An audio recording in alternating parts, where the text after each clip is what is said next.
পাহাড়ি এলাকায় ত্রিপুরা জনগোষ্ঠীর অন্যতম প্রাচীন লোকজ ধর্মীয় আচার কের পূজা। সার্বিক মঙ্গল, সমাজের শান্তি, সমৃদ্ধি ও ভ্রাতৃত্ব বজায় রাখার উদ্দেশ্যে এ পূজার আয়োজন হয়।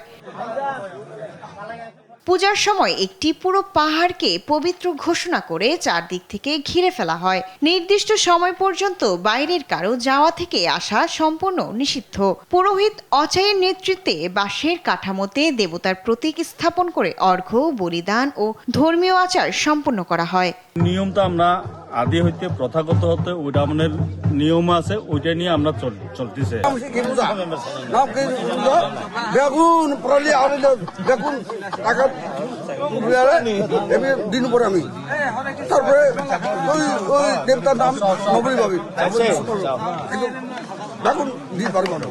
আয়োজকরা জানান, কের পূজা ত্রিপুরা জনগোষ্ঠীর সামাজিক শৃঙ্খলা, ঐক্য ও লোকজ সংস্কৃতির এক গুরুত্বপূর্ণ প্রতীক। এটি সমাজকে দুর্যোগ ও অশুভ শক্তি থেকে রক্ষার পাশাপাশি অভিন্ন আদিবাসী ঐতিহ্যের ধারাবাহিকতা তুলে ধরে। মিলন কারবারে পাড়া পুরাদের ঐতিহ্যবাহী একটা কের পূজা আমরা বংশগতভাবে এটা পালন করে থাকি।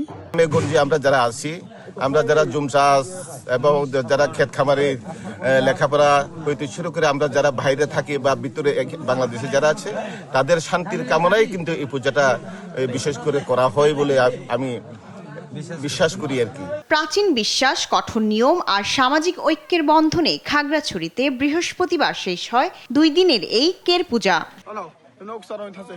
শায়লা খান, নিউজ ডেস্ক, দেশ টিভি।